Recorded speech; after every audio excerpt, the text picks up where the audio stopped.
Le dernier panel, je crois que les gens sont fatigués. Je pense que je n'aurai pas le même problème que les deux précédents modérateurs parce que je ne crois pas que les gens vont beaucoup parler. Hein. Donc je crois que la gestion du temps sera beaucoup plus facile, je pense.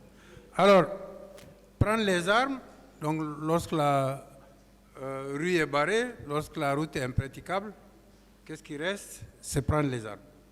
Donc la violence constitue-t-elle un moyen d'émancipation? C'est ça la question. Donc, nous avons deux éminentes personnalités pour traiter de cette question. Ibrahim Poudjougou, qui est sociologue. La Kalachnikov est un outil d'émancipation des subalternes au centre du Mali, point d'interrogation. Donc je vais vous donner la parole pour 15 minutes avant de passer la parole à Alassane Gakou. Vous avez la parole. Merci beaucoup et merci aux organisateurs de nous donner cette opportunité de pouvoir échanger un peu. Et je pense que ça... Ah, ok. Donc je précise que les éléments que je mobilise dans cette conversation viennent en partie de ma thèse de doctorat, plutôt en anthropologie. Donc bon, sociologie, on est aussi des cousins ou des frères, donc ça ne pose pas un problème. Et donc, les données viennent de ce terrain de travail qui a porté en partie sur la mobilisation des groupes d'autodéfense dans ce qui est devenu aujourd'hui la région de Bandiagara. Et donc, je structure mon intervention autour de deux points principaux. Le premier, c'est d'abord la prise des armes à partir de 2014-2015 suite à l'appel au djihad d'Amadou Koufa, dans le centre du Mali, et ensuite les réactions qui ont suivi, y compris la formation de certains groupes d'autodéfense dont Dana Amassagou. Donc ça, ce sont un peu les deux points à partir que je vais essayer de développer et à partir desquels j'essaie de comprendre, ou plutôt de tenter en tout cas de comprendre en quoi la Kalachnikov est aujourd'hui, pour ceux qui sont dans ces situations-là, en fait, pour ceux pour lesquels les possibilités d'émancipation sont verrouillées, ils tentent leur chance de s'émanciper à travers l'usage, le recours à la Kalash. Et aussi, en introduction, il serait aussi peut-être intéressant d'imaginer, par exemple, si on se représente d'une certaine façon les luttes d'émancipation nationale, donc les luttes d'indépendance, les mouvements de libération nationale. Dans tous ces mouvements-là, quand on pense à la Kalash, c'est quand même l'outil, en quelque sorte, historiquement la plus utilisée, et certains l'ont même sur leur drapeau. Donc ça veut dire que... Mais la Kalash, à elle seule, généralement, ne suffit pas. La Kalash ne suffit pas parce que pour pouvoir justifier les raisons pour lesquelles on prend la Kalash, il faut l'accompagner d'autres éléments. Et ces éléments-là sont généralement puisés du contexte social, historique et politique qui, comme je disais, qui verrouille le passage à certains. Et dans ce sens-là, par exemple, dans le cas de l'appel au djihad par Amadou Koufa, il y a la centralité de la dimension à la fois des inégalités qui sont enracinées dans les sociétés peules, d'un côté, et il y a aussi la dimension des injustices qui préexistaient à l'appel, mais qui ont été parmi les moteurs de motivation pour que les gens acceptent de rejoindre l'appel. Et ces injustices sont des injustices exercées par les élites en général, donc cela peut être les élites locales en termes de chefferie, mais aussi des élites scolarisées, donc tout ce qui relève des personnes représentant l'autorité publique, donc la gendarmerie, les eaux et forêts, les juges, la mairie, tout un ensemble de structures étatiques que beaucoup de personnes dans les milieux ruraux voient beaucoup plus un extracteur qu'un agent qui offre des services. Donc ça, c'est aussi un autre élément donc, qui a été mobilisé dans ce discours, dans cet appel au djihad. Donc l'appel au djihad, dans ce cas-là, s'accompagne alors, se base sur la Kalash, mais s'accompagne aussi du Coran et des modèles de société que ce djihad, dans son discours, prône. Et ce que ce djihad prône, c'est une certaine justice sociale, donc une certaine réparation des torts que les gens ont subis, soit à cause de leur origine en termes de descendance, donc subalterne. Cela peut à la fois incorporer ce que nous avons appelé aujourd'hui jeunes, mais ça peut aussi concerner tout un ensemble de couches sociales qui ne se retrouvent pas dans les instances de décision. Donc cela peut aussi être ce qu'on appelle généralement les anciens captifs, par exemple, d'un côté. Ça peut aussi être des personnes des descendances francs ou nobles en quelque sorte, mais qui ne participent pas aux grandes décisions. Et donc dans ce sens-là, dans son appel au djihad, ce que Amadou Koufamé a mis en avant, c'était donc une certaine dénonciation des notabilités locales, les agents de l'administration publique, les autres notables, notamment ceux qui étaient vus et perçus comme les représentants d'une certaine idée de l'État, d'une certaine démocratisation, qui d'abord ont prôné le retour du pouvoir à la maison, entre guillemets, donc Fanga Seguinso, mais qui renforçait les structures inégalitaires préexistantes. Donc ça, cette première mobilisation permet aussi de comprendre pourquoi, aux premiers instants, les assassinats ciblés, les attaques avaient été en fait focalisés surtout à l'intérieur des sociétés Peul elles-mêmes avant de s'étendre. Et donc l'extension est allée vers les agents de l'État et ensuite a engendré d'autres formes de mobilisation. Donc d'abord là, il y a une certaine quête de la part de ceux qui rejoignent les djihad de s'émanciper doublement.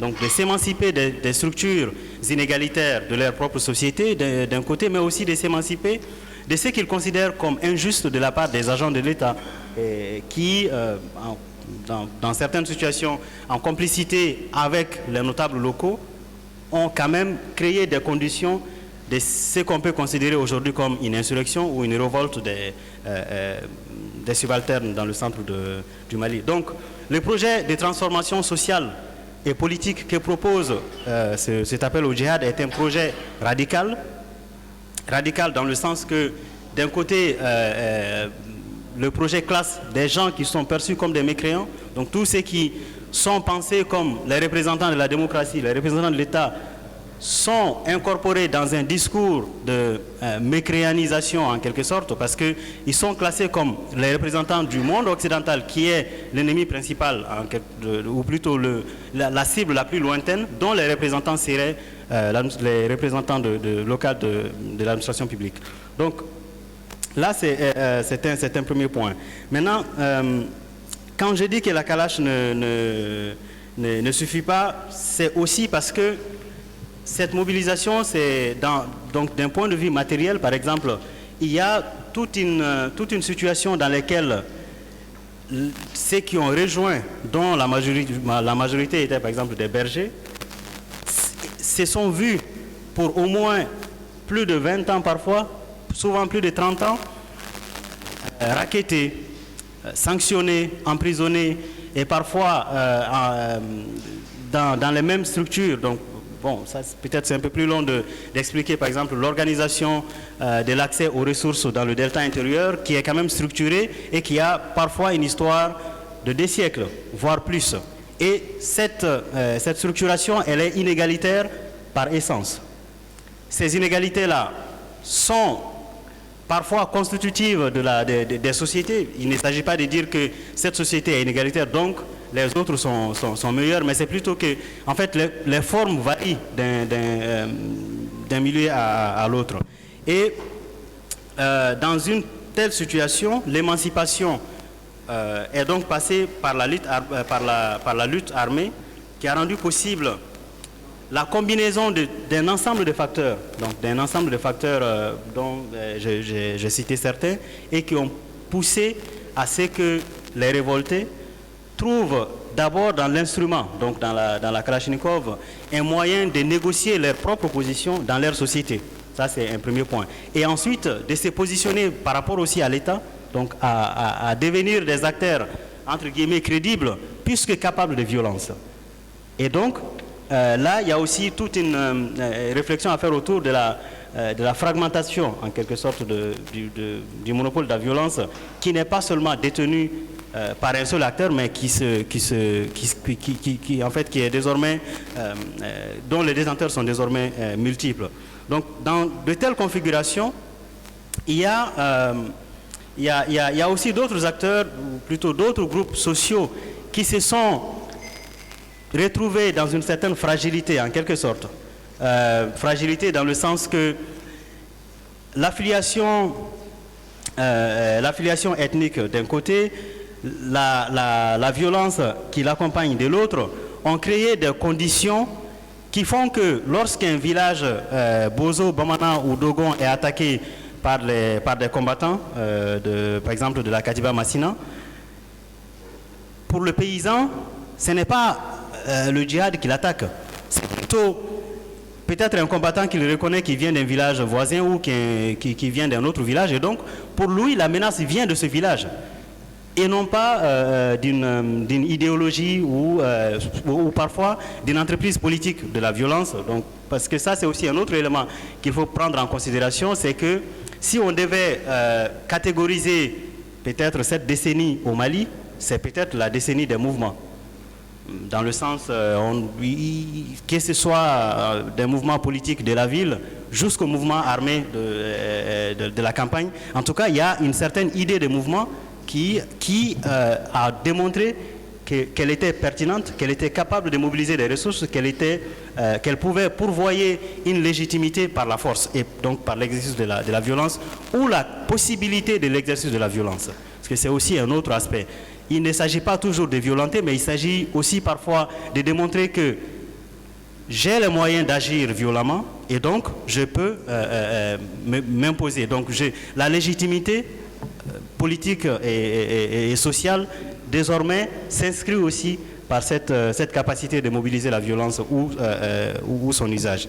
Maintenant, comme je disais, de l'autre côté, le passage à la réaction que cela a pu susciter dans d'autres zones, notamment notamment dans la zone exondée du delta intérieur du Niger, c'est le passage à un autre mouvement, cette fois-ci sous forme d'autodéfense. Et à ce point-là aussi, il y a un autre facteur que je voudrais citer au passage, c'est que beaucoup de ces acteurs de la violence qui créent des mouvements ont aussi une histoire de mouvement. Donc parfois, ils ont une certaine connaissance des pratiques de la violence qui viennent des années 90 parce qu'ils ont milité peut-être dans le mouvement d'autodéfense au nord, ou parfois, ils ont été dans des mouvements comme Moujao, qui est aussi un mouvement, même ça reste aussi un mouvement. Et donc, il y a aussi toute cette capacité, en fait, il y a une sorte de capital guerrier que certains ont acquis et qui l'investissent lorsque les opportunités se présentent. Donc, dans la mobilisation des groupes d'autodéfense, généralement, la Kalash, comme à elle seule, ne suffit pas. Il a fallu aussi trouver une autre argumentation qui puisse mobiliser pour pouvoir recruter et pour pouvoir s'imposer. Et dans ce cas-là, parfois, c'est la mobilisation de la mémoire historique.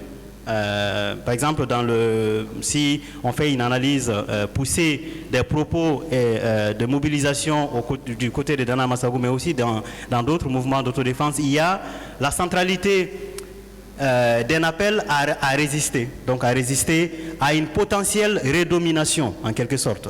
Donc il y a une mémoire historique de plusieurs sociétés sédentaires du centre du Mali qui ont cette mémoire-là d'avoir été dominée par l'Empire du Massina et donc qui mobilisent en appelant à résister à une seconde potentialité de domination, comment on appelle ça, d'esclavagisation parfois, il est aussi exprimé en ces termes-là, et parfois aussi de résister à ce qui est pensé comme un projet de dépossession foncière massive. J'explique cela par le fait que parfois, dans le narratif, il y a aussi la dimension du fait qu'on se mobilise parce que sinon, nos terres vont être prises et transformées en pâturage. De l'autre côté, l'appel au djihad a aussi mobilisé un discours similaire en disant qu'il faut se battre, sinon les terres seront mises en culture. Donc, ça montre d'un côté la complexité de ces configurations où la Kalash est un instrument, donc dans ce cas-là, qui permet la négociation politique et sociale, parce qu'on a vu par exemple, j'essaie de terminer sur ce dernier point, que là, en décembre 2019, au moment, pendant un de mes terrains, il y a quelqu'un qui me dit, bon, on va attendre cette fois-ci, quand ils vont arriver, on leur demandera qu'est-ce qu'ils ont fait quand on était sous les balles. Celui qui me dit ça est un combattant d'un groupe d'autodéfense, et je lui dis, mais tu parles de qui? Il dit, ceux qui sont à Bamako. Je dis, mais qui sont ceux qui sont à Bamako? Il dit, bon, tous ceux qui viennent ici pendant les élections. Il faisait allusion aux élections de 2020 qui s'organisaient, dans lesquelles la mobilisation électorale s'est appuyée sur ce capital guerrier et a permis à une catégorie de personnes qui étaient pratiquement des marginaux à émerger et à pouvoir accéder à l'Assemblée nationale, par exemple. Et ensuite à se faire coopter par l'État pour occuper des postes les plus poussés possibles. Et donc là, il y a un autre passage. C'est que ceux qui militaient pour dire que les jeunes sont marginalisés, en fait, négocient leurs propres projets pour accéder au statut des aînés et désormais, eux aussi, ils deviennent des gens de Bamako. Donc je pense qu'il y a aussi cette dimension-là parfois dans le discours de marginalisation qu'il faut prendre en considération. Et aujourd'hui, si tout le monde recommande le fait d'aller parler avec Iyad ou avec Koufa, c'est parce qu'ils ont la force de la Kalash de leur côté. Peut-être que je m'arrêterai là et on pourrait aller dans le discours. Donc vraiment, je vous remercie, M. Ibrahim Podiougou. Vraiment, vous avez fait une présentation très intéressante.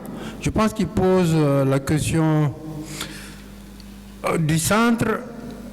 D'abord, Amadou Koufa a pu mobiliser à travers un projet de transformation sociale radicale et sur la base d'un discours,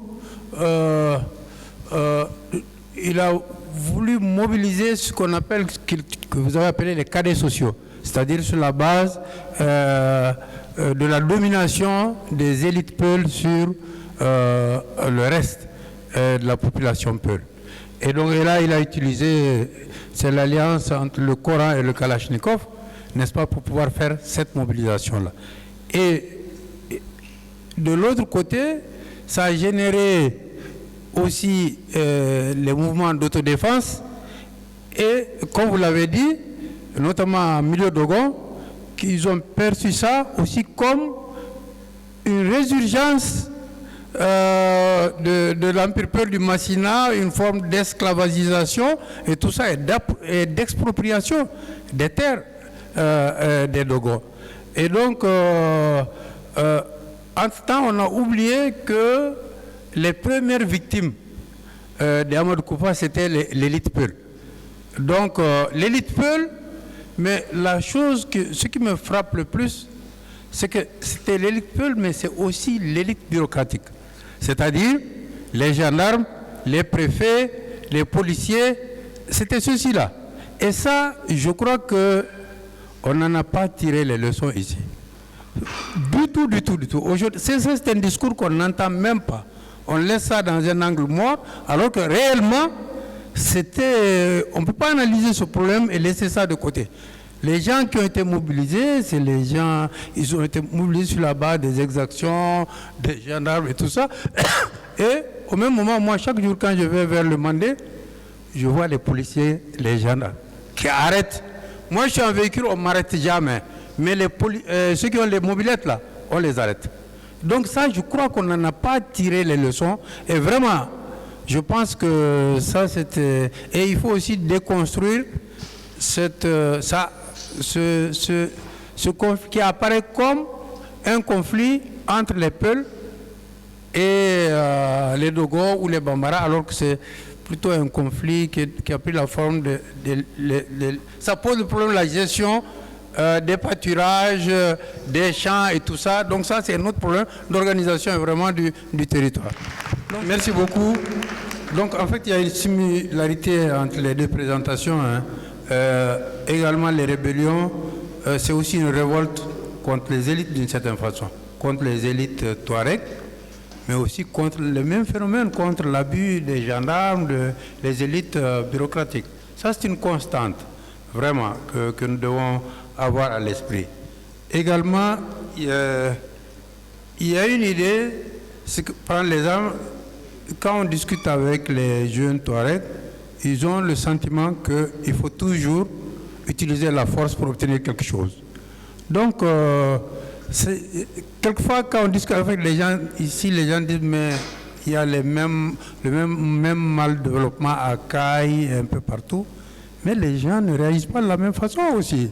Ils n'ont pas les mêmes moyens, chacun réagit. Donc ça, il faut qu'on ait un peu conscience de ça. L'autre chose que je voudrais dire, c'est que ça, je l'ai appris quand j'étais à la CVGR.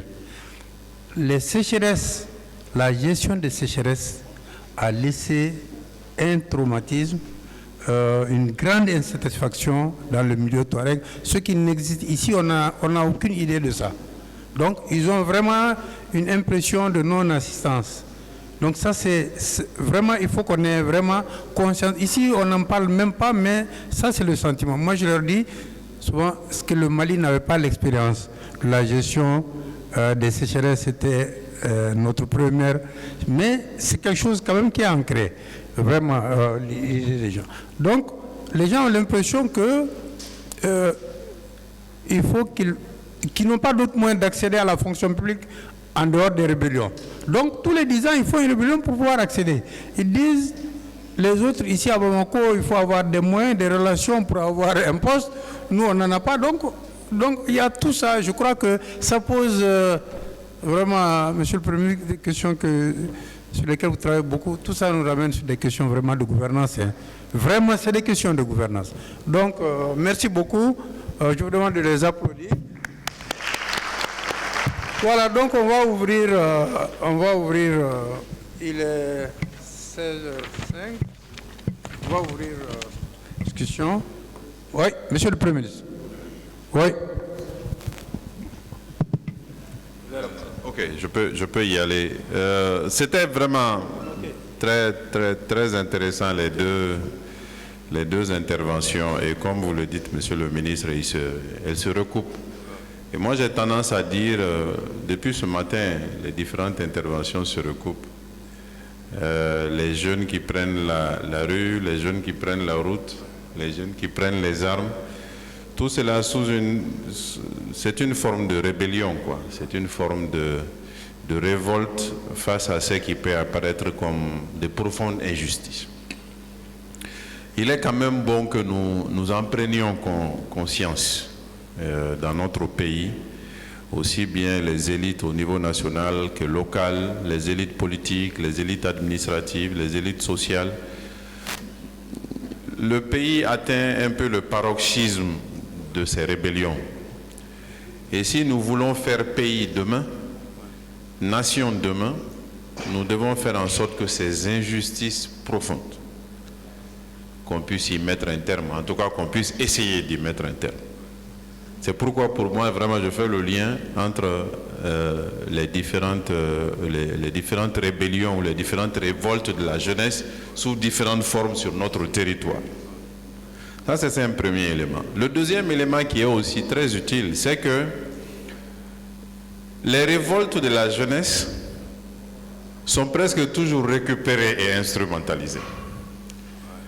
On l'a vu ce matin, quand on prend la rue, c'est pour que d'autres récupèrent et puis ils pénètrent les ministères, les administrations et puis après ils nous jettent un coup de pied derrière. Quand on se rebelle, aussi bien que quand on engage l'aventure djihadiste, que quand on engage l'aventure de rebelle, c'est toujours pour qu'une petite partie en profite, devienne ministre et autres, et puis finalement oublie la question de la rébellion et la question de la cause.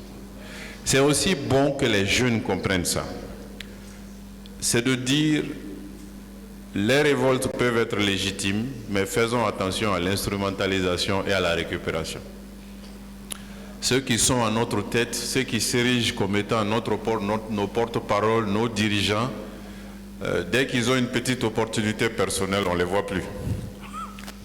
Donc ça aussi, c'est une leçon importante à noter, c'est que toutes ces révoltes, toutes ces rébellions sont aussi quelquefois récupérées, instrumentalisées pour des causes personnelles et souvent même pour des causes matérielles. Le troisième élément qui est le corps de ce que j'ai dit et qui fait écho à ce que vous avez dit tout à l'heure, Monsieur le ministre, c'est que nous avons un État qui n'a jamais été vraiment notre État.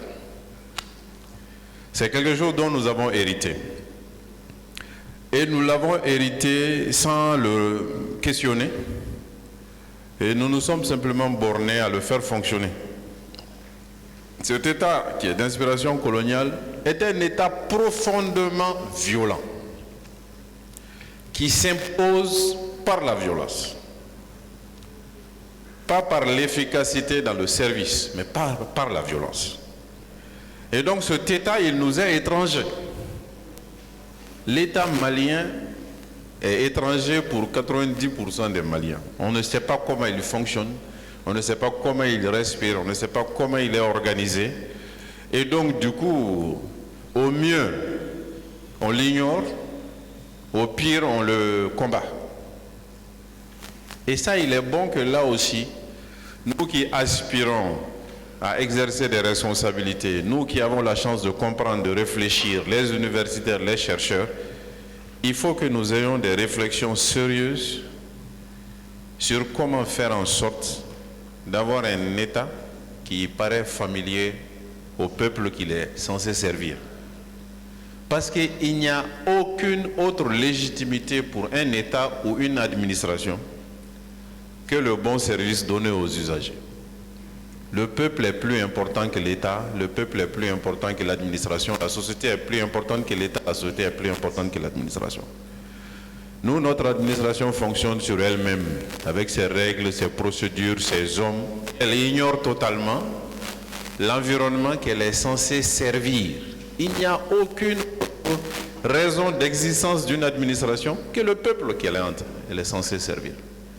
Donc ça renvoie à la notion de changement et ça renvoie à la notion de refondation. Voilà pourquoi on court derrière la refondation depuis pas mal de temps. Et on a l'impression que, bon, à chaque fois, on parle, mais le fond, on ne le touche pas. Et malheureusement, c'est le cas même aujourd'hui. Est-ce qu'aujourd'hui, nous sommes vraiment en train de faire la refondation de l'État? Je me permets de poser des questions dessus, parce qu'évidemment, on n'a pas touché le cœur du réacteur. On n'a pas touché le cœur du réacteur, vous l'avez dit. Les policiers ici, les douaniers là, les eaux et forêts, les matrones qui font accoucher les gens dans les centres de santé, tous ces gens-là briment et pratiquent la violence sur les populations. Partout sur le territoire, tous les jours, partout. Donc ça veut dire qu'on n'a pas encore touché le cœur du réacteur. Et c'est pourquoi moi je voulais terminer par ces deux suggestions. La première, quand même, mettons le service au peuple au cœur de l'action de l'administration et de l'action de l'État. Et la deuxième chose, ça a l'air d'être une tarte à la crème, mais il faut qu'on le dise encore, mettons le mérite au cœur aussi de l'occupation des postes de responsabilité. Que les gens qui occupent des postes de responsabilité, depuis le niveau subalterne jusqu'au niveau le plus élevé, que ce soit des gens qui le méritent. Ce ne sont pas des gens qui, par leur appartenance partisane, communautaire, ou je ne sais quel autre, ou par l'argent simplement, qu'ils arrivent à occuper des postes de responsabilité. Parce que souvent, c'est quand on occupe des postes qu'on mérite, qu'on sait délivrer les services qu'il faut aux populations, quoi. Voilà un peu ce que je voulais dire par rapport à cette... Évidemment, je salue cette initiative de Makoter et puis les interventions depuis ce matin. Hein, vraiment, tous les intervenants, c'était vraiment de très haute qualité. Merci bien. Merci. Oui. Oui, allez-y.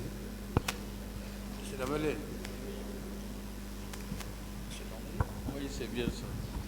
Merci beaucoup. Okay. J'ai deux petites questions qui me taraudent. De les exposer, j'ai compris que les rébellions, la prise des armes, ce sont des phénomènes qui se nourrissent d'injustice, qui se nourrissent d'inégalités sociales. Mais la question, c'est que ces inégalités-là sont présentes partout au Mali, du nord au sud, au centre, à l'ouest. Pourquoi et c'est dans ce milieu qu'on prend les armes et qu'ailleurs, on ne prend pas les armes? La question, c'est ce qui me taraude. Pourquoi au nord, chaque fois, on prend les armes pour dire qu'on est victime d'injustice, on est victime d'inégalité, et qu'à Kaï, à Kita, à Djema, à Nara, les jeunes connaissent les mêmes difficultés, mais ne prennent pas les armes? Ça, c'est la première question. La deuxième question, il me semble que l'État entretient, si je me trompe, vous le dites, l'État entretient cette rébellion, ces prises d'armes, par la façon dont l'État gère ces rébellions. Et parce que, à mon avis, lorsque les rébellions sont déclarées la première fois, deuxième fois, on a intégré, on a fait une intégration qui est une injustice. Combien de Touaregs ont été intégrés à la fonction publique sans passer par le concours, alors que le concours a été institué comme seul processus d'intégration à la fonction publique, avec une injustice de telle sorte, de telle manière, on ne peut pas créer un État puissant. Parce que c'est vrai, c'est des zones difficiles, mais c'est autant difficile que Nara, c'est autant difficile que Nioro du Sahel. Et donc l'État injuste crée des circonstances d'injustice et le problème rentre dans un cycle infernal qui ne finit pas. Ils prendront les armes demain, après-demain, on réglera une partie, et dans 10 ans, ils vont prendre les armes. Je pense qu'il faut que l'État s'assume en toute responsabilité. Merci beaucoup.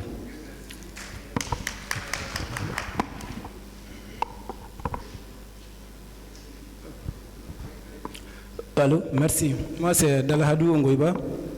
Je suis président des jeunes au niveau de la commune de Mondoro et médiateur communautaire. Donc, je remercie vraiment les panélistes pour les brillants exposés qu'ils ont fait depuis le matin. C'est l'occasion pour moi aussi de prendre la parole pour un peu exposer ce que nous vivons dans la commune depuis le début de cette crise à nos jours. Donc, si vous permettez, voilà. Donc, je disais, comme le présentateur l'a dit, la crise, nous avons connu depuis 2014. 2014-2015, après le retrait de Moujao, Amadou Koufa a appelé, comme il a dit, mais ce qu'il a peut-être oublié, lorsqu'il a appelé les gens au djihad contre l'État, ils ont chassé l'État, mais aussi les chefs tribus, Peul, et les marabouts Peul, ils disent non, tout ce que vous faites, c'est pas bon. Donc, cette forme de pratique a exacerbé les communautés Peul à adhérer, soit pour protéger leur bétail ou protéger leurs parents, parce que tout le monde, on peut les tuer. Donc, lorsqu'il a gagné cette communauté, ils ont commencé aussi l'exercice au niveau des Dogons, des assassinats ciblés. Donc, nous, jeunes Dogons, lorsque nous avons vu ces cas, on a dit, comme ça, ils ont fini avec les piles, on a vu. Et est-ce que si on ne réagit pas, ça ne va pas finir avec nous aussi? Donc, c'est ça qui a motivé les Dogons, surtout dans la commune de Mondoro, à prendre les armes pour dire que non, désormais, vous n'allez plus rentrer comme vous voulez pour tuer ou pour tuer n'importe qui ou enlever n'importe qui. Ah, donc, quand vous chassez, vous dites que on n'entre pas chez vous, donc vous aussi, vous ne sortez pas en brouche. Voilà l'état d'embargo auquel nous sommes confrontés depuis 2015. Donc voilà ce qui a fait que ces villages étaient sous embargo pendant longtemps. Nous, jeunes, nous avons dit vraiment, si c'est au nom de djihad que vous combattez, est-ce que dans quel village vous avez été dans la commune où il n'y a pas de mosquée? Et nous, jeunes, nous, on a dit, lorsque nous voulons dire, si c'est comme ça, vraiment, si c'est la cause des djihad, il veut qu'on parle et qu'on trouve une issue avant que l'État vienne régler tout ça. Mais lorsque nous avons posé ces questions à nos doyens disent non, cette question d'immigration vous dépasse. Vous êtes trop petit pour ça. Voilà encore une fois de plus comment l'État minimise les jeunes, ou les doyens minimisent les jeunes. Donc nous avons dit non, ceux qui combattent de l'autre côté sont nos frères et nous qui avons l'arme pour défendre aussi sont de la même catégorie. Donc on peut parler avec tous les gens et trouver comment trouver une issue. Et lorsque moi j'ai posé cette question avec un interlocuteur, et il dit non, si vous dites que vous luttez pour les gardes, laissez les villages aller à leurs affaires. Laissez les bergers aller faire son élevage, les commerçants aller faire son commerce et les cultivateurs aller cultiver. Et il dit c'est comment? Moi je dis c'est possible. Est-ce que l'arme se tire seule? C'est quelqu'un qui tire. Si vous ne tirez pas, nous on peut convaincre nos parents de ne pas vous tirer. Et c'est comme ça que nous avons trouvé les premières solutions en 2019. Depuis le 1er novembre 2019, dans tous les villages qui étaient en conflit avec ces gens, il n'y a pas eu un coup de feu de 2019. Le seul village qui restait, c'était la commune mère. Et en mars dernier, nous avons trouvé une issue. Et aujourd'hui, tout le monde va à leurs affaires. Et nous avons bien cultivé et nous avons vraiment bien coordonné avec les gens. Certes, ils sont en mouvement, mais il n'y a pas de patrouille pour les civils. Ils n'attaquent pas aux civils, ils ne font rien aux civils. C'est que si, quand ils viennent, si tu ne veux pas qu'ils fassent ce que tu veux, ce que je voulais juste ajouter, que ce soit les groupes d'autodéfense ou les groupes armés, c'est leurs lois qui sont dictées là où ils sont. D'accord, merci. Le prise de parole ne doit pas dépasser 3 minutes. Ok. Donc on remercie. Oui, madame à côté. Merci. Vous donnez la parole. Comme le micro est là, merci beaucoup, monsieur le modérateur. Je remercie les panélistes pour la qualité des présentations. Comme l'a dit tout à l'heure monsieur Moussa Mara, les communications se recoupent à différents endroits. J'ai une petite question qui rejoint peut-être celle de Moriké. Quel est l'imaginaire qui sous-tend l'utilisation des armes et qui fait que ces armes-là exercent un attrait aussi grand sur ces populations? J'avais aussi cette petite question parce qu'on est sorti tout à l'heure de la question de l'imaginaire concernant la migration et j'aimerais savoir aussi l'imaginaire qui sous-tend la prise des armes dans ces communautés-là. Et la deuxième petite question, quelle est la perception des jeunes de là-bas qui ne prennent pas des armes? Est-ce qu'ils trouvent cette posture légitime ou pas? Quelle est leur perception de cette question? Je vous remercie. C'est des grandes questions en fait. Vos petites questions sont assez profondes. Oui.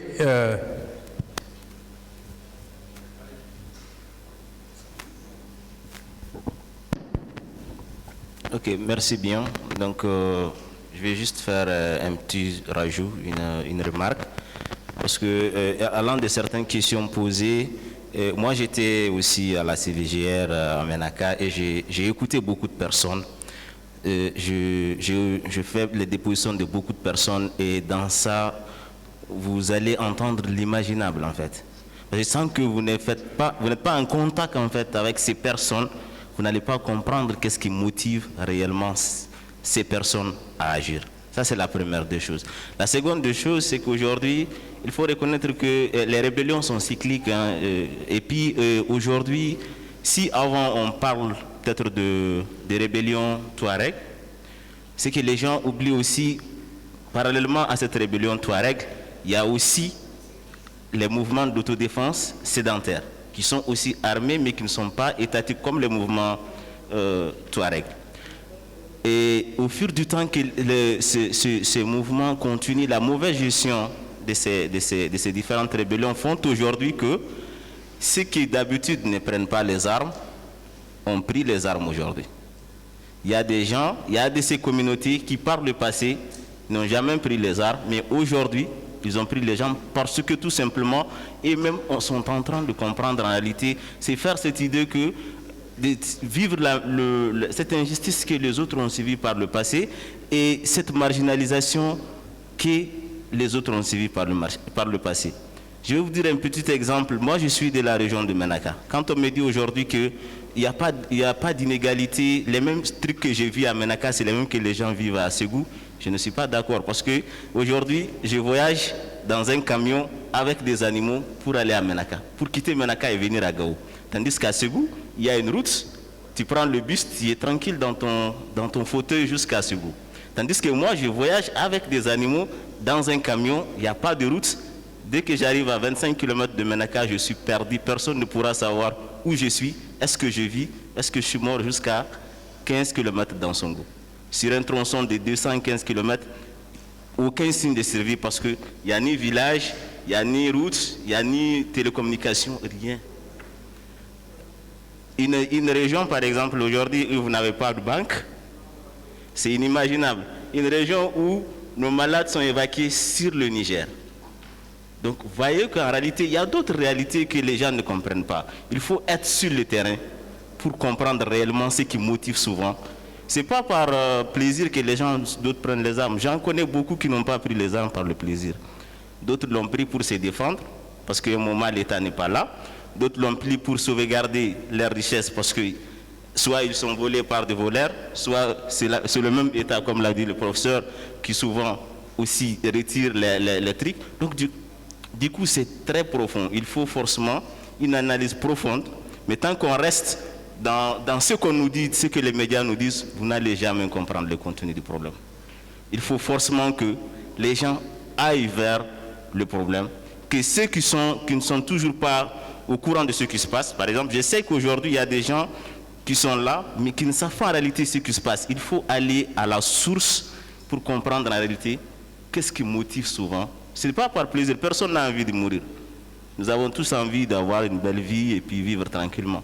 Mais lorsque tu es obligé de prendre une arme pour aller au péril de ta vie, c'est vraiment une grande question que nous devons nous poser. Et je pense que l'État doit agir dans ce sens pour essayer de mettre fin à ça. Merci beaucoup.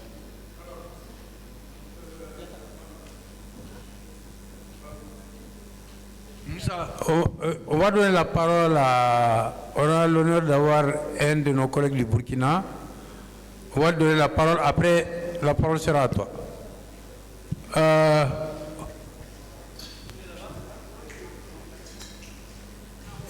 Il est au fond là-bas. Voilà. Okay. Merci beaucoup. Je suis professeur Valéa. Je viens du Burkina Faso. Je suis là en séjour scientifique. Et je voudrais dire merci pour les communications que j'ai pu écouter. Je ne suis pas là depuis ce matin, mais j'ai pu écouter quelques communications. Je vais dire, j'ai comme l'impression d'être au Burkina. Si vous étiez aussi à Ouagadougou et vous traitez ces questions-là, ce seraient les mêmes questions, les mêmes interrogations qu'on se serait posées tellement nous avons les mêmes problèmes. C'est Georges Balandier qui parlait de la situation coloniale qui permet d'expliquer beaucoup de problèmes africains. Nous nous débattons avec certains problèmes et on est sûr qu'on ne pourra pas les résoudre tant qu'on va laisser perdurer une certaine situation sur laquelle nous sommes assis. Nous disons que l'État ne marche pas, nous disons que la société ne marche pas. Malheureusement, on parle, mais on n'a jamais voulu aller jusqu'à des solutions tranchées. Que ce soit la question de l'immigration ou la question de la violence dont on vient de parler, je pense que les États africains doivent faire quelque chose. Ce n'est pas c'est les États, c'est les intellectuels. Moi, je crois plus aux intellectuels. Les politiques sont opportunistes, mais les intellectuels peuvent réfléchir à des solutions pérennes. Et je pense que le Mali ne peut pas se débattre tout seul par rapport aux questions qui sont évoquées. Je suis donc en train de me demander dans quelle mesure, et peut-être que la situation est favorable actuellement, nous pouvons mener ensemble, les universités, les intellectuels, des réflexions par rapport à ces questions-là qui sont les mêmes. On a les mêmes problèmes donc au Burkina qu'au Mali. Dans quelle mesure nous pouvons mettre en commun des réflexions pour aller vers des solutions qui ne dépendrait pas d'un État. Parce que je sais, si le Mali décide d'une politique par rapport à la violence, par rapport à l'immigration, tout seul, ça ne marchera pas. Mais si c'est décidé avec les Burkinabés, avec, je ne sais pas moi, les pays de la sous-région, et si ces propositions dépassent les cadres d'un État, ils ne pourront plus être remis en cause. Parce que je vois que tout ce qu'on a essayé de faire, bon, un gouvernement arrive, c'est bon, un autre arrive, il balaie et on recommence. Et puis bon, c'est l'extérieur qui se rit de nous. Je suis donc en train de proposer, est-ce qu'il n'est pas possible pour ce genre de questions, par exemple pour l'immigration, par exemple pour la violence, dans quelle mesure nous pouvons en tant qu'intellectuels proposer des solutions fortes et qui soient communes et qu'un seul État ne serait pas en mesure de remettre en cause. Je vous remercie.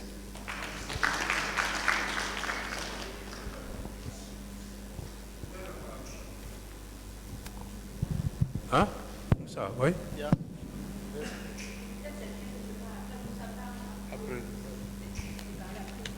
y aura un son tout pour la salle. On finit autour de la table, vous aurez la parole. Allez, Moussa. Il a décidé de donner la parole à la femme. Encore de la discrimination positive. De toutes les façons, ce n'est pas facile de parler après Moussa, donc je pense que je parle sous son contrôle. C'est pour répondre un peu à la question de mon frère qui a un peu parlé de l'inégalité. Ce n'est pas seulement Touareg, ça existe dans d'autres régions, mais pourquoi cette révolte, la révolution, c'est beaucoup plus les Touaregs qui décident de prendre les armes. Je pense qu'il y a beaucoup de choses qu'il faut prendre en considération. Il y a la situation géopolitique qui est là, qui est important. Le nord du Mali, la façon dont c'est même positionné, voisin de l'Algérie, être dans le Sahel, ça c'est très important. Et aussi c'est important aussi de prendre le volet colonisation.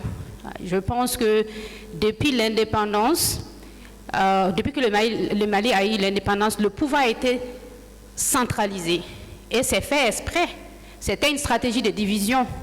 Parce qu'il y a des ressources. Étant que Kidal, Tombouctou, le positionnement de cette région est assez stratégique pour beaucoup de pays. Donc c'était déjà planifié depuis l'indépendance de créer cette stratégie de division entre ces groupes. Malheureusement, ces jeunes ont été instrumentalisés depuis l'indépendance, mais n'ont jamais eu des moyens de prendre des armes. C'est quand il y a eu le collapse du régime de Kadhafi que ces jeunes-là, déjà instrumentalisés, que maintenant ils ont des réclamations avec la sécheresse, avec beaucoup d'autres choses. Maintenant, ils ont des armes et ils ont des appuis venant d'ailleurs. Et je ne pense pas que dans des autres régions, c'est les mêmes cas. Donc, c'était ça, le rajout.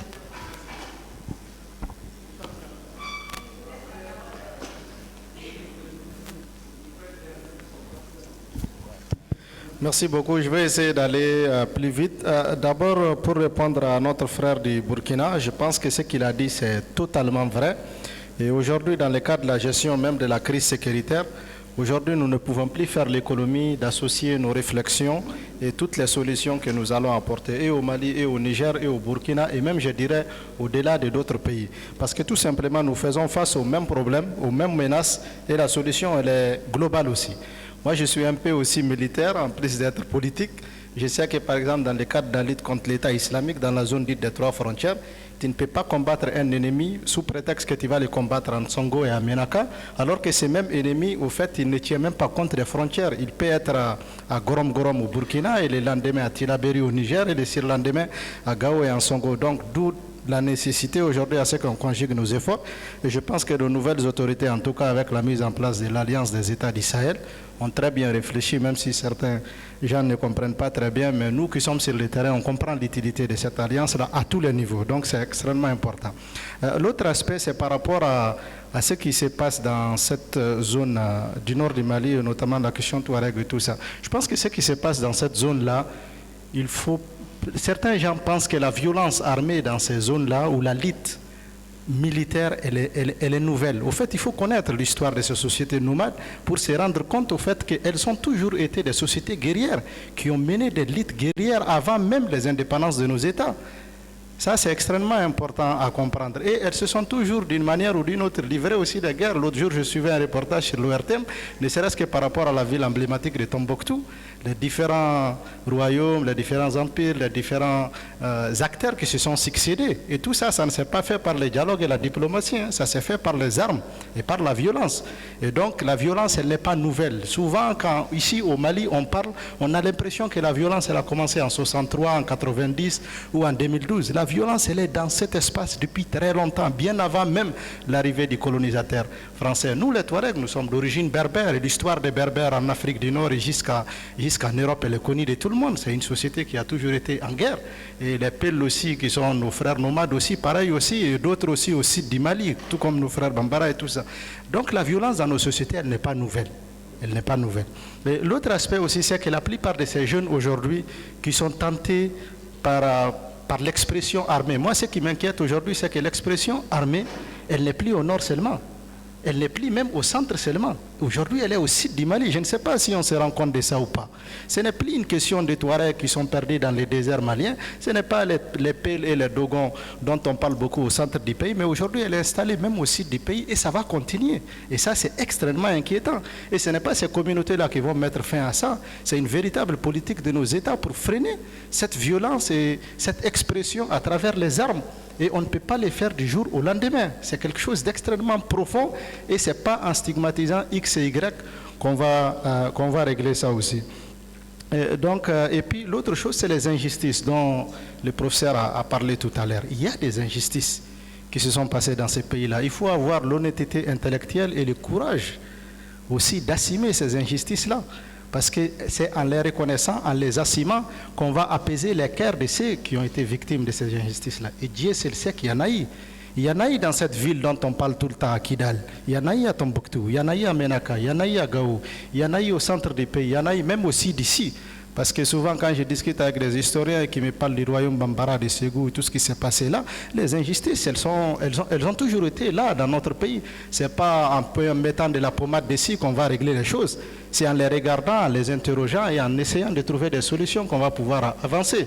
Moi, personnellement, je suis ici de cette génération des jeunes de la rébellion de 2012. Mais moi, je sais que nous, notre rébellion et la rébellion de 90 et la rébellion de 63, ce n'est pas la même chose. Elle a beaucoup évolué. Moi, aujourd'hui, je suis beaucoup plus à l'aise quand je suis ici à Bamako à parler avec certains de mes concitoyens maliens par rapport à ce qui se passe chez moi. Je n'ai aucun complexe pour en parler et je sais que j'ai des oreilles attentives, y compris ici, qui commencent à s'intéresser à ce qui se passe là-bas et qui le comprennent. Il y a une génération qui a été formée ensemble. Nous, notre chance, c'est qu'on a été à l'école, on a été dans de grandes universités, on a été avec d'autres Maliens dans d'autres pays, on a étudié, on est revenu chez nous aujourd'hui et on sait ce qui se passe dans notre pays. On peut se donner la main et régler les choses, mais il faut qu'on se parle et il faut aussi surtout qu'on s'accepte. Je vous remercie.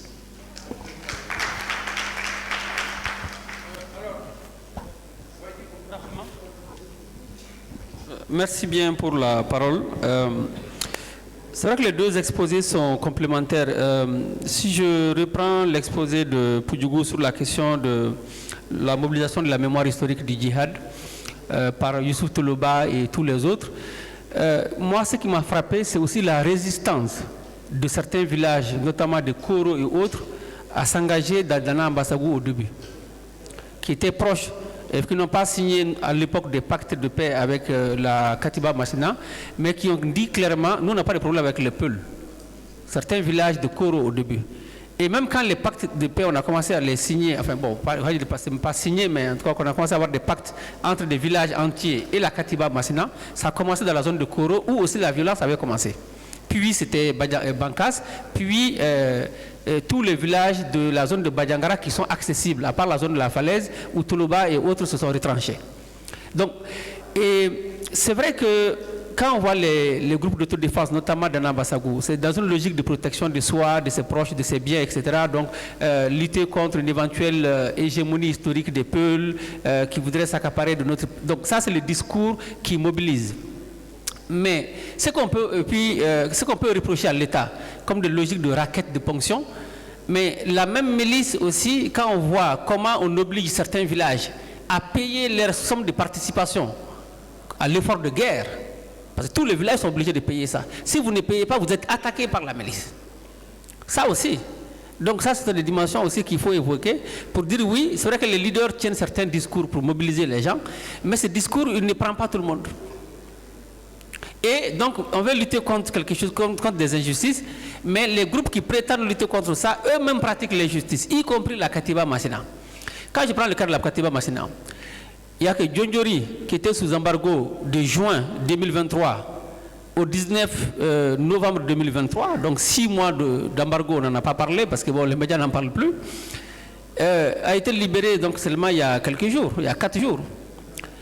Et que ce soit Djondjori, que ce soit la zone de Dogo, que ce soit Farabougou ou autres localités dont on ne parle pas, la plupart des villages qui sont déguerpis dans le cercle de Djenné aujourd'hui, tout ça on ne parle pas, mais la Katiba elle-même impose un nouveau mode de vie. Et les femmes deviennent voilées, des hommes laissent des barbes, portent des pantalons coupés. Donc les mêmes injustices et autres qu'on critique, c'est les mêmes aussi qu'on pratique. Donc ça, c'est quand même des choses qu'il faut, à mon avis, souligner. Et je me pose maintenant une question que je vous adresse, hein, c'est à vous deux, c'est le devenir de tous ces jeunes en armes.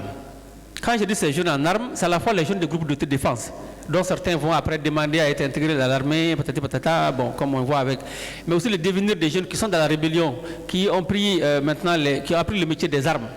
Et qui ont compris qu'avec ça, que bon, je compte désormais, j'ai accès, je vois au chapitre, je suis considéré. Et donc, on développe cela pendant une dizaine d'années. Donc, c'est une certaine culture des armes qu'on développe. Mais aussi les enfants, ceux qui étaient des enfants hier dans les camps, parce que certains camps déplacés, c'était depuis 2012. Dans les camps, ils avaient 12 ans. Ils ne partaient plus à l'école. Mais 10 ans plus tard, ils ont 22 ans. Certains ont quitté les camps, donc on rejoint la Katiba Massina, ou ailleurs, parce que bon, l'État et ses partenaires n'ont pas fait grand-chose. Donc tous deviennent finalement quoi? Donc moi, c'est quand même... on dit l'avenir d'un pays, c'est sa jeunesse, mais bon, quand tout le monde pense que c'est avec les armes qu'on peut se faire entendre, ça craint quoi. Bon, je m'arrête là.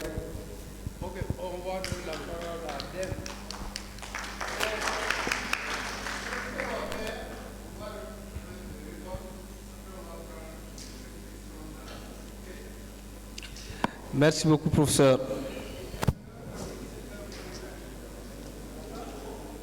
Merci, professeur. Voilà, merci beaucoup. Moi, je vais revenir quand même seulement sur des constats par rapport aux causes des différents des conflits aujourd'hui qui assaillent notre État. Les constats que je fais, surtout par rapport aux deux interventions, c'est que les conflits, il est d'abord professionnel. C'est-à-dire, quand je dis professionnel, entre agriculteurs et éleveurs. Et les inégalités sociales aussi. Ce que Moussa a dit en dernière position, je pense qu'il faut vraiment que les chercheurs le prennent en compte et commencent à mettre leurs projecteurs sur ces zones aujourd'hui. Tout le monde sait par exemple qu'à Caille, il y a le problème de l'esclavage qui est là-bas. Alors que dans vos exposés, vous avez parlé des inégalités sociales, vous avez parlé des élites politiques qui sont là, parce qu'il y a certaines personnes qui pensent qu'ils sont des sous-hommes, des esclaves qui ne sont pas considérés. Est-ce que si l'État ne prend pas garde en anticipant, j'interpelle également les chercheurs, de travailler sur ces questions-là rapidement en proposant aux décideurs de prendre cette question à bras-le-corps afin d'anticiper. Sinon, tel que Moussa l'a dit, c'était seulement les septentrions maliens vers Kidal. Et c'est venu petit à petit. L'autre exposant l'a dit, c'était des conflits professionnels d'abord. Ensuite, des inégalités sociales se sont entremêlées. Et aujourd'hui, le conflit est venu jusque vers Koutchala, vers San. Et on entend même souvent que vers Nioro du Sahel, il y a des incursions.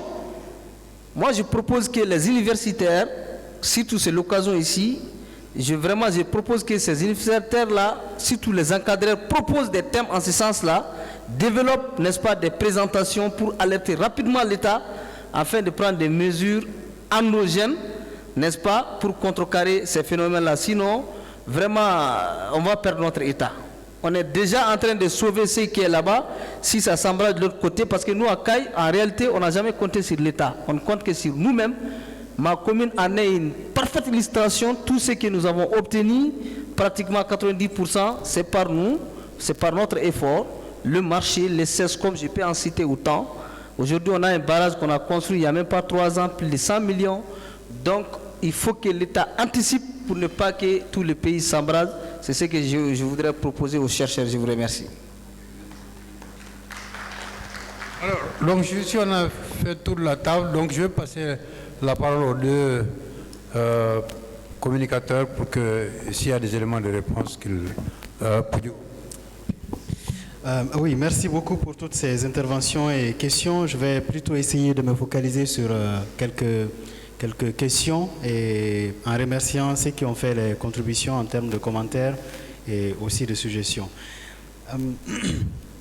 Dans la question de Dambélé, il avait demandé pourquoi les mêmes inégalités sont présentes ailleurs, mais en fait partout, mais pourquoi dans ces régions on prend les armes. Je pense qu'il y a certains éléments de réponse qui ont été donnés dans les différents commentaires et contributions qui ont suivi. Mais il y a aussi, je pense, un autre facteur qu'il ne faut pas perdre de vue, c'est celui que j'avais cité à un moment, des entrepreneurs de violence, des personnes qui ont en fait une certaine capacité dans les métiers des armes et qui profitent de ces contextes-là pour mobiliser sur des bases qui sont plus ou moins crédibles. Et donc, aujourd'hui, si les mêmes personnes se présentaient à Caille pour dénoncer les injustices de l'État vis-à-vis, par exemple, de l'extraction minière et qu'ils réussissent à mobiliser les gens, il n'est pas du tout sûr que les gens à Caille ne vont pas s'engager dans le même type de contestation. Donc, je pense qu'il y a aussi ce facteur-là d'entrepreneurs de violence qui interviennent à des moments précis et qui capitalisent sur les contextes. L'autre, la question de l'imaginaire qui sous-tend la prise des armes, je pense que c'est effectivement une question assez large, peut-être potentiellement un sujet de thèse. Mais en fait, je pourrais aussi continuer en disant que, par exemple, lorsque dans la question des DEM, lorsqu'il disait que les universitaires devraient prendre le devant et essayer de mettre des gens sur ces pistes-là, je pense qu'au niveau de certaines structures universitaires, et je sais par exemple que dans cette salle, au moins 2 personnes, j'ai rencontré 2 personnes qui travaillent sur ces questions de l'esclavage. Alors, travailler sur la question est une chose, être audible ou prise au sérieux est une autre chose. Et généralement, la deuxième partie, je pense que, bon, ça semble une sorte de... Oui, ils vont bavarder un peu, ils rentrent au campus. Donc ça, c'est aussi une autre dimension à prendre en considération. Le dernier point que je voulais... je voulais prendre, c'était ce que disait le professeur Diko concernant la résistance de certains villages, par exemple dans le cercle de Koro. Je pense qu'il y a aussi à ce niveau-là une certaine différence. En fait, les sociétés Dogon, mais aussi beaucoup d'autres sociétés maliennes ou ouest-africaines sont des sociétés segmentaires. Pas toutes ces sociétés n'ont pas nécessairement des systèmes de centralisation. Donc il n'y a pas nécessairement un pouvoir central qui domine. Parfois ça a réussi, mais dans beaucoup d'endroits ce n'est pas le cas.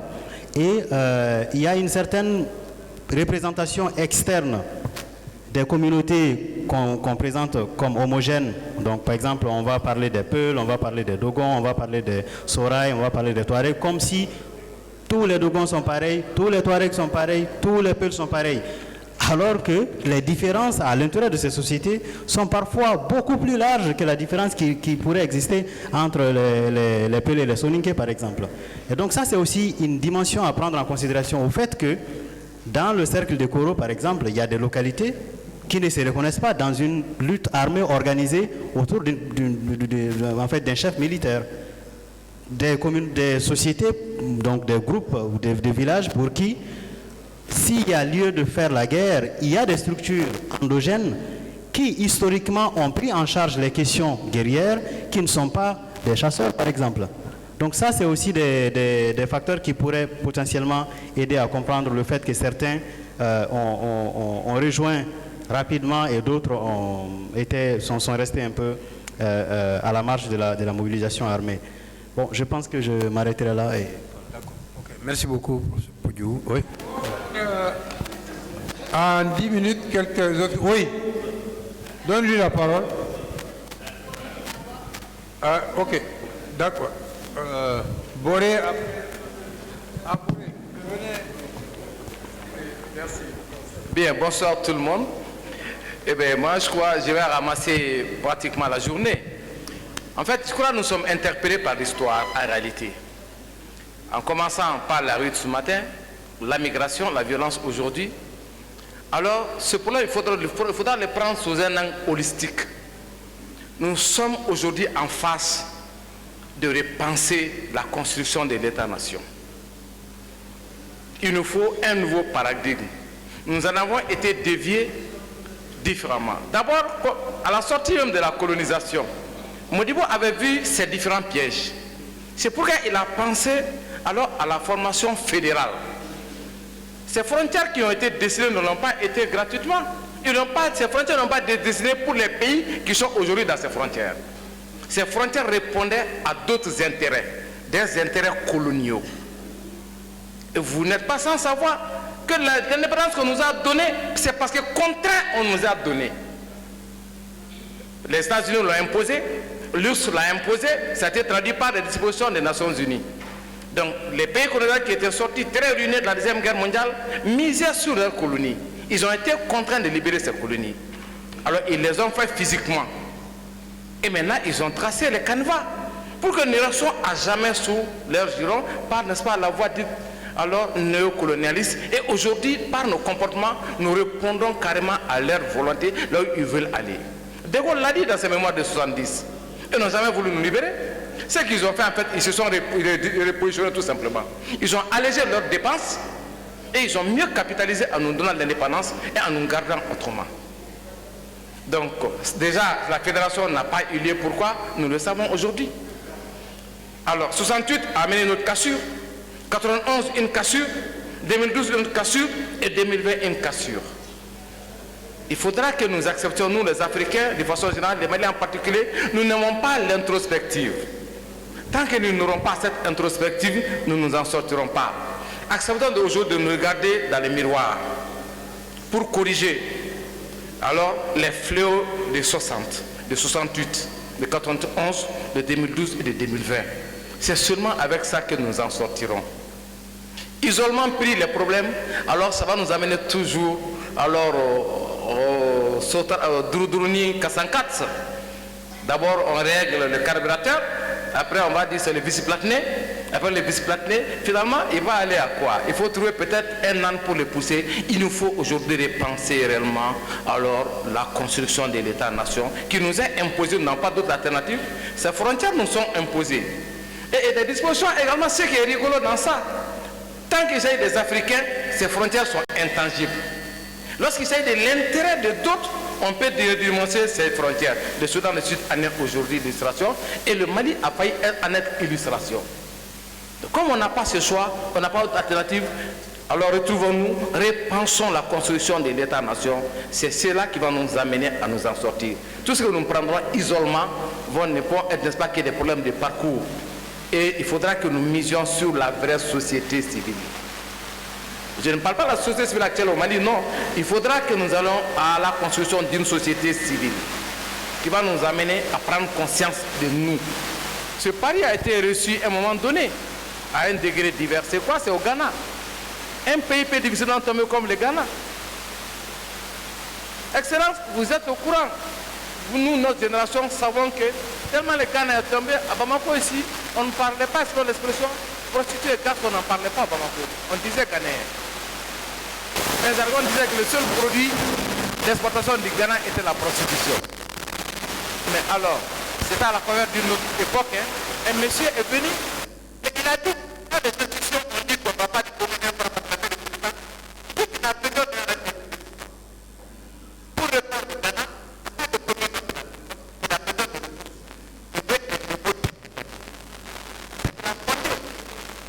Aujourd'hui, il a le meilleur indice de stabilité de l'Afrique aujourd'hui. Pas de développement, mais de stabilité, il a aujourd'hui.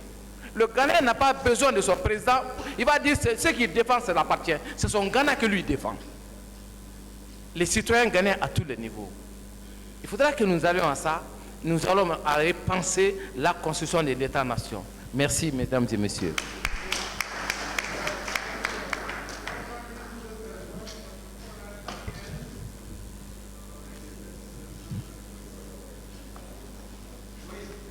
Okay. Bonsoir à tous. Voilà, donc je me nomme Abdoulaye Baba Darfa, donc je suis doctorant en histoire contemporaine affilié donc au Mancoter. Donc moi j'ai donc une question donc à Poudjougou et beaucoup d'autres à Gaoukoui. Donc Poudjougou, donc vous avez évoqué le bouleversement ou bien l'effervescence sociale en milieu Peul. Donc moi j'aimerais savoir quelles sont les stratégies que l'élite Peul a employées donc pour soit s'adapter à cette remise en cause des anciennes dispositions sociales, ou bien quels sont les moyens cramés en place pour contrecarrer cette révolte. Alors donc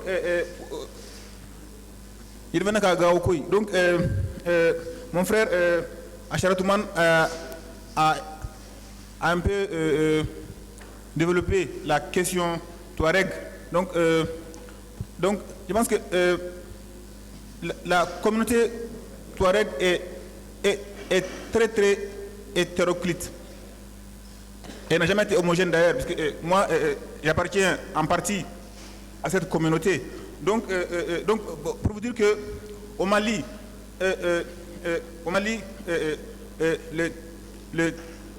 le Touareg actuel qui ont cycliquement fait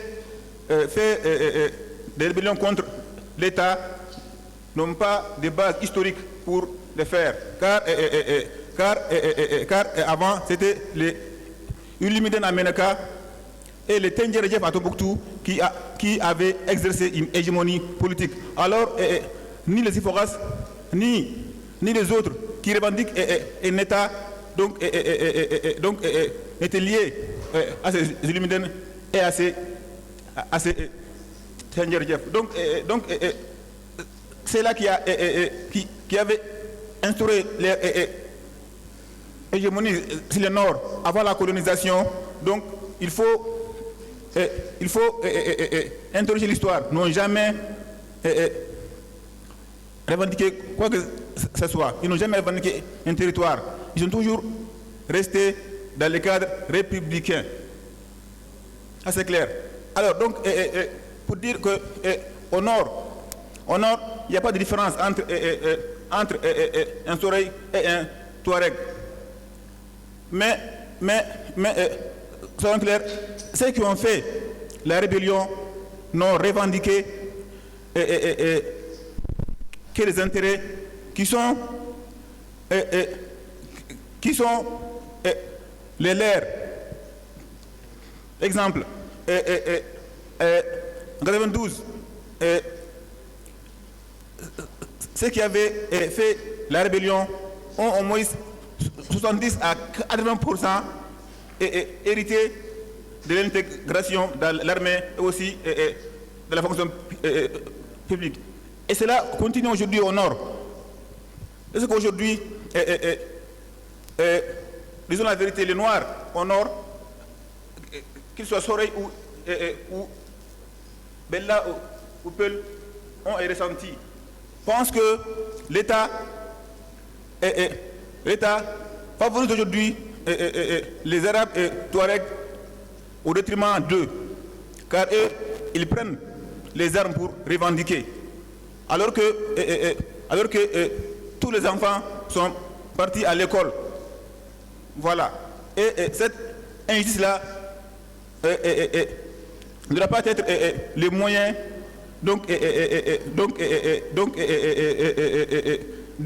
calmer certains et faire pleurer d'autres qui sont nés et grandis dans des conditions pareilles. Merci.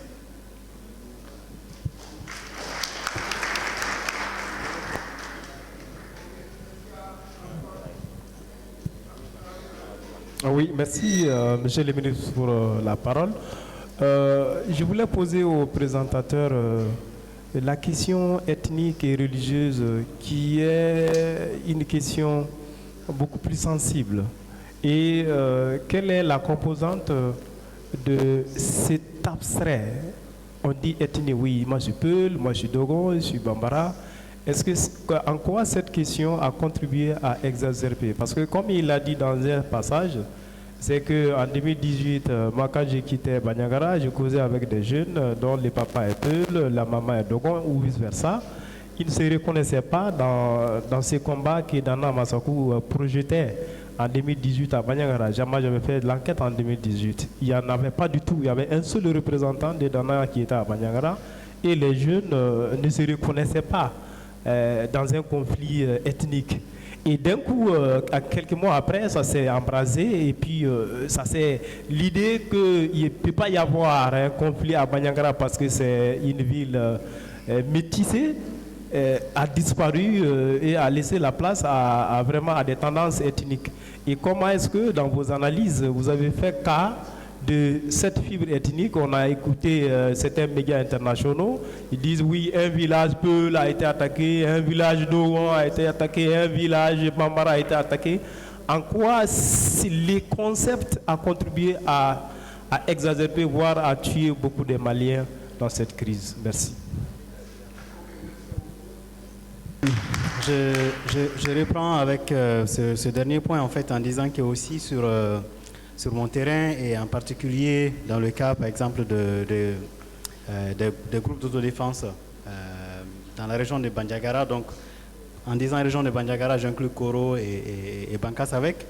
En fait je pense que il y a eu un moment donné avec la capacité politico-militaire que le mouvement a acquis entre 2018 et 2019, qui sont aussi expliquées par des raisons politiques dont on a évoqué les élections, la mobilisation des groupes armés pour sécuriser les élections, qui en contrepartie, avec l'État recevait peut-être une caution politique et en même temps, et c'est pas seulement au centre, c'est aussi au nord. Donc c'est ça, ce renforcement a conduit à ce que j'ai tenté de comprendre comme une projection de l'image de l'organisation armée sur la société. C'est-à-dire que les gens qui vivaient à l'intérieur tous les jours, leur vie au sein du groupe armé, ont commencé à regarder la société comme si la société était le reflet de leur groupe.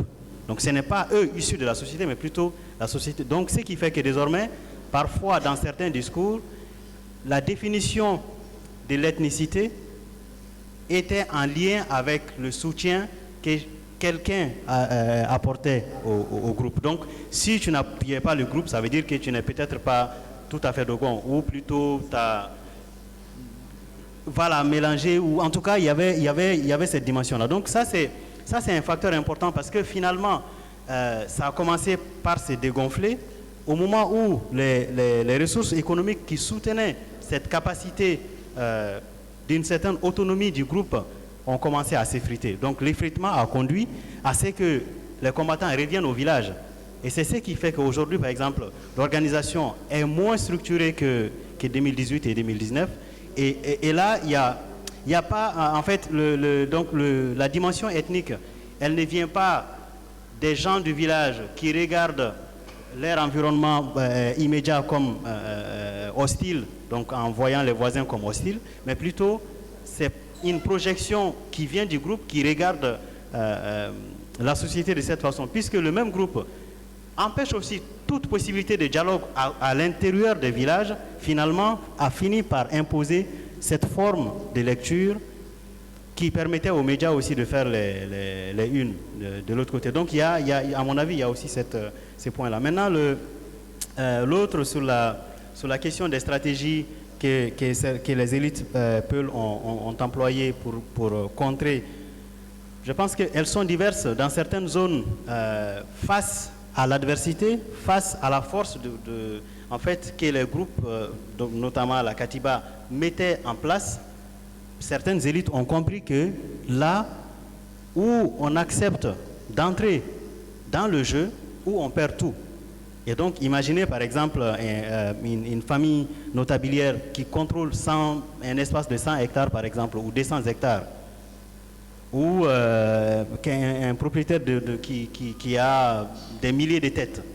Donc, ce qui a fait que parfois, il y a eu la cooptation de la part du groupe lui-même, en raison de la maîtrise, parce que quand je dis maîtrise, je parlais des ressources dans mon intervention.